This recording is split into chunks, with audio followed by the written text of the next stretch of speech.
Olá, tudo bem com você? Muito feliz em estar aqui para o torpedo número 120. 120, gente. Hoje é um dia para comemorar, né? 120 dias, 4 meses exatamente que nós começamos e estamos levando a cabo esse projeto tão importante, tão maravilhoso, que é o Torpedo 365.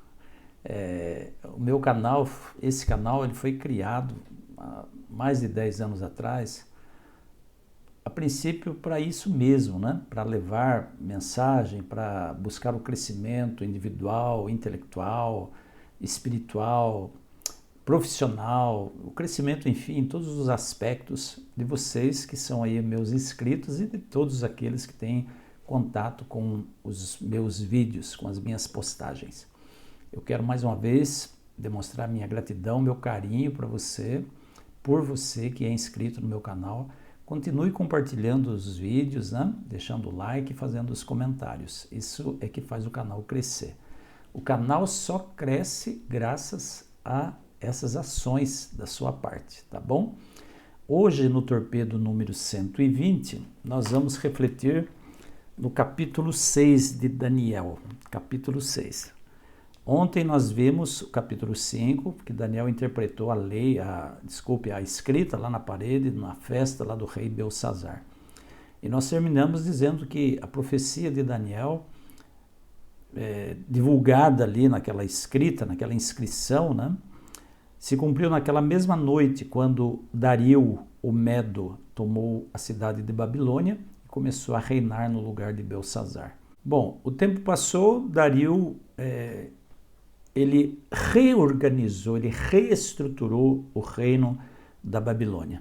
Diz a palavra no capítulo 6 que Dario dividiu o seu reino em 120 províncias ou estados, né, como estamos acostumados a dizer aqui no Brasil. 120 estados.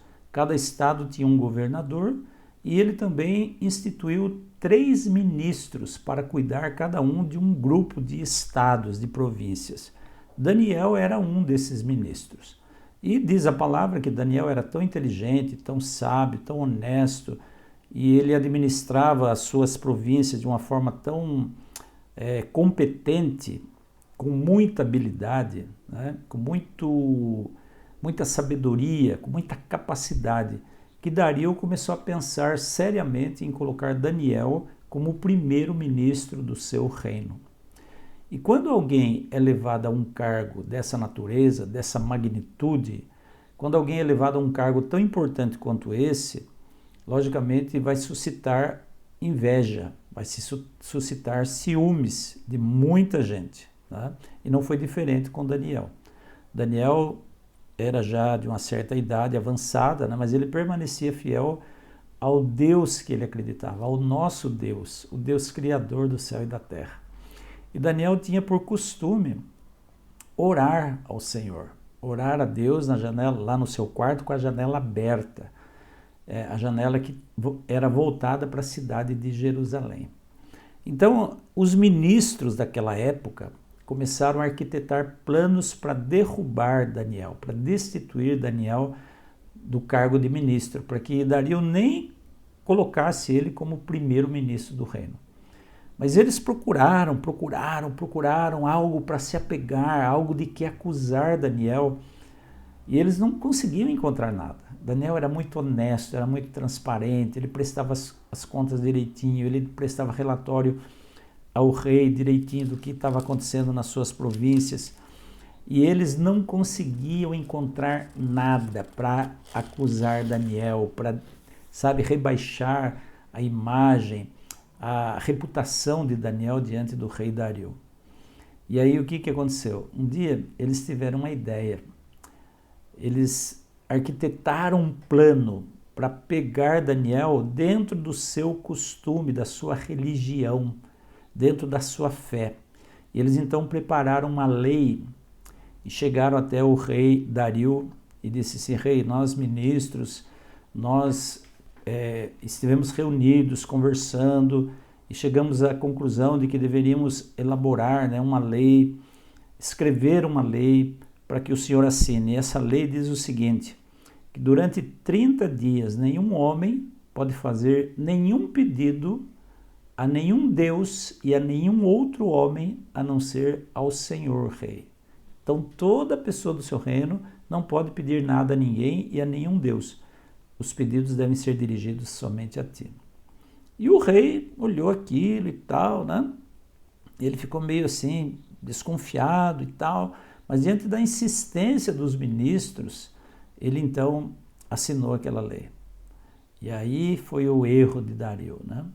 Ele assinou aquela lei e os homens começaram então a espionar Daniel.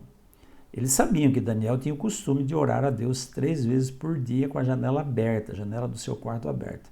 E um dia eles pegaram Daniel no flagra, digamos assim, orando a Deus. E eles então foram até o rei e disseram: Rei, o senhor não assinou uma lei que durante 30 dias nenhum homem pode pedir nada a ninguém, nem a nenhum Deus, a não ser o Senhor? Sim, eu assinei essa lei. Então, nós encontramos Daniel, esse exilado judeu, né, que o senhor tanto confia nele, ele desrespeitou a sua lei. Ele estava orando ao seu Deus. É interessante a gente notar o capítulo 14 de Daniel 6. Diz assim, ó: quando o rei ouviu isso, ficou muito contrariado consigo mesmo por ter assinado a tal lei e decidiu fazer todo o possível para salvar Daniel. Por isso, o rei passou o resto do dia tentando encontrar uma maneira de salvar Daniel. Olha só, o rei assinou uma lei induzido pelos seus conselheiros e os seus ministros. Agora ele soube que Daniel tinha transgredido a lei que ele assinou, mas ele não ficou contrariado com Daniel, ele ficou contrariado com ele mesmo. Por que eu fui assinar essa lei? Por que eu caí na ladainha desses caras que me fizeram a cabeça, né, para assinar essa lei? E aí os homens insistiram para que o rei decretasse a morte de Daniel. E como o rei estava lutando agora contra uma lei que ele mesmo tinha assinado, ele se viu numa sinuca de bico, né? Como nós dizemos no nosso linguajar, se viu no mato sem cachorro, né? O que ele fez? Ele assinou a lei contrariadamente, porque o costume era que a lei de um rei não podia ser mudada. E a lei que ele assinou tinha uma validade de 30 dias. E aí sabe o que fizeram? Assim que o rei assinou a lei, aqueles homens prenderam Daniel e ele foi levado até a cova dos leões. Ele foi jogado na cova dos leões para ser morto pelos leões. Olha que interessante. Veja como o inimigo de Deus trabalha contra os filhos de Deus. Algo tão sutil, né? O inimigo colocou na cabeça daqueles homens, porque aquilo foi um pensamento diabólico. Vamos e venhamos, né? Vamos considerar isso. Aquilo foi um pensamento, uma estratégia diabólica para derrubar Daniel do cargo que ele tinha e para evitar que ele subisse ainda ao cargo de primeiro-ministro. E naquela noite diz a Bíblia que o rei, lá no palácio, perdeu o sono, perdeu o apetite, né? Ficou acordado toda noite, preocupado com Daniel. Daniel tinha sido jogado na cova dos leões por conta de uma lei que ele, o rei Dario, havia assinado. Olha, gente, como o diabo é astuto, ele prepara armadilhas para as pessoas, né? E pior, ele usa seres humanos mal intencionados, para preparar essas armadilhas para os filhos de Deus, aqueles que servem a Deus. Mas diz a palavra que bem de manhãzinha o rei se levantou, preocupado. O que será que aconteceu com Daniel? E ele chegou lá na beira da cova, na porta da cova dos leões, onde os leões estavam presos. Ele disse assim: Daniel, servo do Deus vivo, será que o seu Deus a quem você adora foi capaz de salvá-lo dos leões? Ele tinha no fundo aquela esperança, né, de que Deus pudesse ter salvado Daniel. E aí, para surpresa dele, Daniel respondeu: ó rei, eu lhe desejo uma vida longa e feliz. O meu Deus mandou seu anjo para fechar a boca dos leões. Eles não me tocaram, porque eu sou inocente diante de Deus e diante de ti, rei. Eu não cometi crime algum. Como essas palavras deveriam ter enchido, né? Deviam ter enchido o coração de Dario de alegria. ao ver que o seu ministro, né, quem ele passou a respeitar, e que caiu nessa armadilha daqueles homens maus, ele tinha sobrevivido, e que o Deus de Daniel tinha livrado Daniel da morte, né, pela boca dos leões. Então o rei Dario, diz a Bíblia, ele assinou uma nova lei, uma nova ordem, um novo decreto, que todos aqueles homens que acusaram Daniel, que levaram Daniel até aquela situação, juntamente com suas famílias, deveriam ser jogados na cova dos leões. E diz aí a palavra no versículo 24, que antes que eles chegassem ao fundo da cova, os leões os atacaram e os despedaçaram. E termina o capítulo 6 dizendo que Dario estabeleceu um decreto em todo o reino dele, que dizia assim: eu decreto que todos em todo o meu reino temam e respeitem o Deus de Daniel, pois ele é o Deus vivo, o Deus que nunca muda. O seu reino nunca será destruído e o seu poder nunca acabará. Ele liberta e salva o seu povo.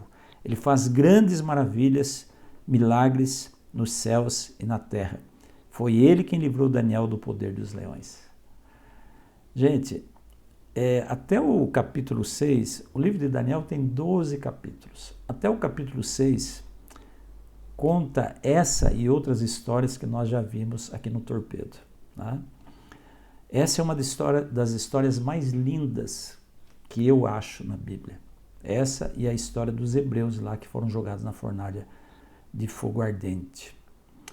E essa história diz para você o seguinte, para mim, né? Ela nos ensina o seguinte, que existe nesse mundo pessoas boas, pessoas más, e muitas vezes nós somos vítimas da maldade dos corações, os corações maus. Nós somos vítimas dessas pessoas que arquitetam planos para nos destruir. Às vezes por nada. Sabe, a pessoa só chega em você e fala, não fica a tua cara, eu vou derrubar você. Tá? Só que tem um detalhe, um pequeno detalhe. Aquele que tem Deus do seu lado não teme nada, não tem nada o que temer. Aquele que tem Deus como seu companheiro, como seu amigo, não precisa ficar preocupado com nada. Porque hoje nós também enfrentamos muitas covas de leões espalhadas por aí. Quantas vezes nós somos atirados, simbolicamente falando, à cova dos leões? Preparam-se armadilhas para nós, para que a gente caia em tentação, caia em contradição, caia numa desonestidade. Mas Deus, Ele promete livrar-nos e Ele nos livra com toda certeza.